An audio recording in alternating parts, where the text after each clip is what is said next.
Hey there guys, Noah here, and welcome back to another Vanguard discussion video. This one's going to be a quick one, because today I'm going to talk about the ban list, as well as what the hell's going on with BCS at this point.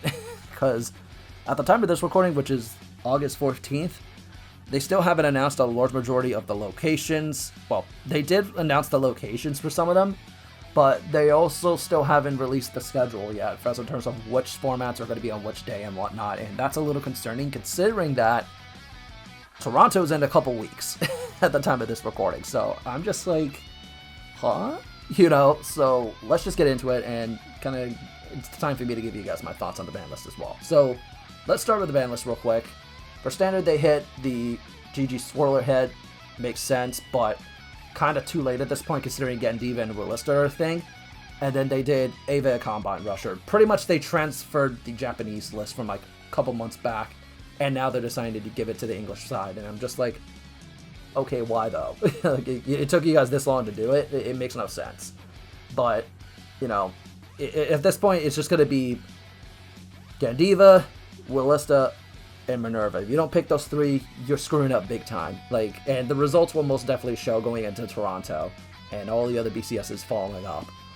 So, Standard is a cluster truck, and there's no getting around that fact. Now let's move on to Premium, because everybody knows that V is not a thing. So for the most part, they transferred all the stuff from the past ban list, which makes sense, Yeah, you have to, deal with full Bronto. I talked about it before in my Odd Hit Stride video, where I definitely think that Narukami is going to be the best deck in the format. And recently, thanks to the KingSlayerCards 1K event, where there was 12 Narukami or some shit like that. Keep in mind, this was without OT, but this was also with the fact that History Collection had just come out, and it's just like, bro, what the hell? And so I guess they're hitting full Bronzer preemptively because they know, wow, that deck is going to pop off and just be an annoying pain in the butt. So, yeah, I feel like now people are just going to just tech into Vanquisher and Eradicators, and it's just like, well, there you go. And then they also decided to hit the infinite loop of gold pouting, which makes sense. Again, it doesn't surprise me too much, especially considering that they generally usually hate loops in general. So I do understand why they did it, and it was probably the best move. I'm not even trying to sugarcoat that. They did probably the best move they could have done for that. And then on top of all of that, right, they also decided to kill the Crow, which makes sense. Considering now you can turbo into it, essentially, thanks to the on-hit stride. You can go into on-hit stride, get the double protect, and then you can just go Oonga Boonga with the Crow and just not care. This was probably the right direction they had to go in. Just the fact you can just do that, it's so gross. Absolutely disgusting. Definitely the Crow needed to go. And then finally, we move on to the second part of it, which is English exclusive as far as I'm concerned. They unrestricted Alice with Harry, which definitely needed to happen, and then they put Interana to 1.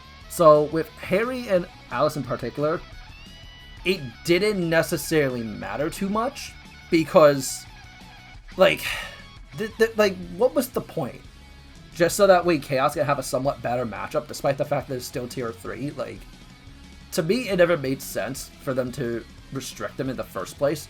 But I guess considering at the time that Nightbird all loop with the Leslie combo was kind of a thing still. Well, it wasn't necessarily a loop, but it's, it's still meta relevant. I think this is going to help boost the deck out a bit further.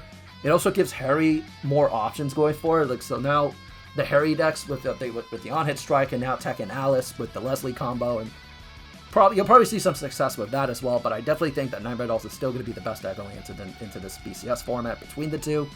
And then Interana being hit to 1, I feel like it should have just been banned outright. But I guess they didn't want to waste the card pool for it, I guess. I don't know. To me, it's just weird, because, why would you hold back at that point, I think a lot of people are just genuinely at the point where they just want this card gone, because now this is basically a Zarzan situation where if you see it in your opening hand, or by the time you go into grade 2, you essentially are freaking plussing hard. You're going to +3 immediately, and your opponent now at this point is going to be sitting there okay, do I deal them the damage, knowing there's an off chance that they hard drew into their Interana? Or do I just counterblast deny them and then get punished for not giving them damage earlier when I had the chance to? Like, that's the mental gymnastics that people are going to have to consider going forward. And I feel like now people are going to go with the time leap engine, but they're still going to tech this into cat in anyway, so I don't know, Chief. I really don't know. I don't know what Bushy was thinking at that point, but I guess we're just going to have to wait to see what happens. I think Hero Chronicles is still going to be strong going into the format anyway. So then we get to the last bit that I wanted to discuss, and it's going to be kind of a little less ranty than the actual ban list, because it's just like, I feel like people already know that Bushiroad don't know how to make a decent, proper ban list for shit nowadays, at least somewhat consistently. But one thing that I'm kind of just like, what the hell about at this point, especially those people who are going to Toronto in a couple weeks, is why the hell haven't they announced which day is which format for, you know, these events? Because, like, I don't know if they're holding back because of logistical issues, but you would think by this point they would have already had, like, the announcements and the official dates and stuff for shit, because Toronto is going to start in early September, and that's not that far away. We're talking at least a couple weeks, like 3 or 4 weeks going down the road when BCS starts, and we still don't have confirmation on what's what.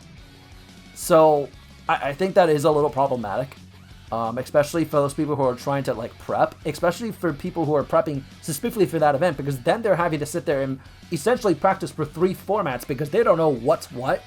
Like, God forbid they play all 3 formats like I do, that they have to sit there and actually playtest all 3 formats in the hopes of just knowing that, hey, I have to prep just in case they screw me over one day, you know? And they kind of screw me over as like, okay, now I have to play V instead of standard because they put this and that and yada yada and all that crap. Like, if they have just come out and said, hey, we're working on when's what, give us a little more time, like, give us like a week or 2 to sort this out, then nobody would be bitching, no one would be concerned, you know, then it'd be like, okay, we can at least know ahead of time. But it seems like they're kind of waiting to the last minute to say, screw this, we're just going to announce it now, and now you got about a week to prepare. Like, that's where I see this, like, going at this point. And again, I'm recording this in August 14th.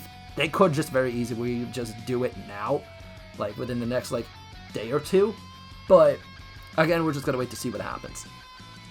And that's pretty much it. So, let me know in the comment section what you guys think of this.